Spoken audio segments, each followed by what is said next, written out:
So 941, she is known for the Nickelodeon series That Girl Lele and voicing the animated shows Monster High. And now she's turning Broadway upside down in the play Stranger Things, The First Shadow. So please welcome to the show, Gabrielle Nevaeh. Great to have you here. Thanks for having me. Good morning. I'm a huge fan of the show, the TV series. Okay. You were a big fan of the show, right? So what was it like to get this role in the first Broadway production of Stranger Things? I mean, absolutely mind-blowing. I grew up watching the series. I was a mega fan. I was at every fan experience possible. Were you? I was, yeah. I have like every piece of merchandise that I could possibly get my hands on. Gosh. So this was truly a dream come true to be able to play in the world that I grew up watching. Yeah, you know, it's interesting because so many fans of the show are flocking now to see the show. Yeah. But it's really a standalone on Broadway, the play, right? Because you don't need to have seen the TV series to understand what's happening on Broadway. Yeah, absolutely. I mean, something that's really interesting about Stranger Things: The First Shadow is that I heard a very cool statistic that 65% of our audience have never seen a Broadway production. So it's encouraging to us that we're bringing a new audience to the theater community, and we're getting to help the ecosystem here in New York. And, you know, I'm just grateful to be a part of a project that's leaving such an incredible impact. Yeah, so this is a prequel, right, to this TV series. So tell us a little bit about the storyline and then about your character. So we're going all the way back to 1959, way before Mike, Will, and Dustin are trying to, you know, fight the Demogorgons. We're going back to Henry Creel's origin story, who we know as Vecna later in the series.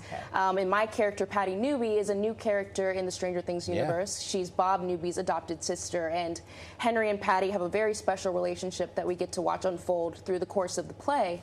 And through their relationship, we get to explore Henry Creel's humanity and get to know the boy before the monster. Yeah, wow, it's amazing. I like introducing some new characters as well, right? Yeah. And talk to us a little bit about what people will experience when they see it, because the TV show had a lot of special effects and things that were. How do you kind of bring that to the Broadway stage? So you're going to be walking in Hawkins. Yeah. Really? Yes. So That's cool. You start with the Creel house in the lobby, and then we get to follow all the way through into the house.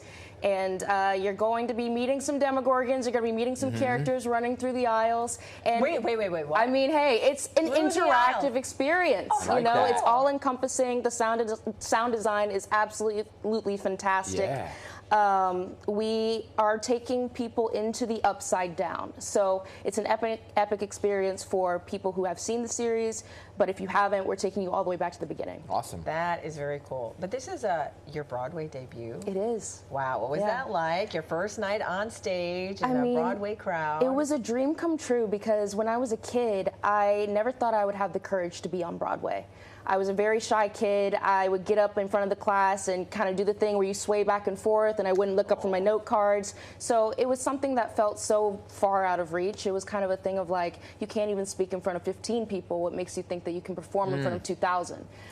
So it was a dream come true to have my Broadway debut with the series that I grew up watching. And, you know, it was a day where it was lots of deep breaths and just trying to be rooted in the moment. It's amazing. You know, we have one of our colleagues, Marisol Castro. She is the first female Latina to be a PA announcer for the New York Mets and for Major League Baseball. But you also are a trailblazer in the sports world. You were the first woman and first black woman to call an NFL wildcard game on CBS. Did you feel, I guess, the pressure of the moment?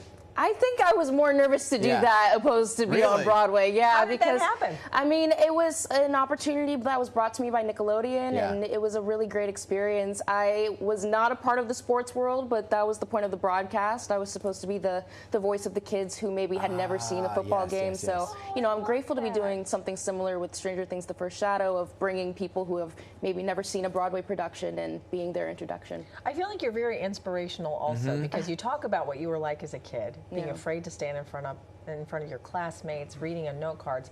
But look at the career that you've had so far. You're still very young, but look at you. I mean, how surreal is this for you? And what words of advice would you have to other young folks out there that are still trying to reach their dream? I mean, I'm very blessed, you know, and I've had a very lucky family, you know. I am grounded and rooted in who I am, and I think that that's something that, you know, when you're growing up, that's very difficult to find. And I had great parents who kind of helped keep me grounded and keep me on the right trajectory and make sure that I knew that I was loved. This job doesn't make me loved. I was loved before I was anything. And I think that a piece of advice that I would give to kids who are maybe swaying back and forth in class and scared to look up from their note cards, I would just say, you know, take it one step at a time, and you know, you're perfect just the way you are. I love you. Good stuff. All right, so since you are in Stranger Things, we're going to play a game called Strangest Things. Okay. And here we go. Strangest thing you've ever ate?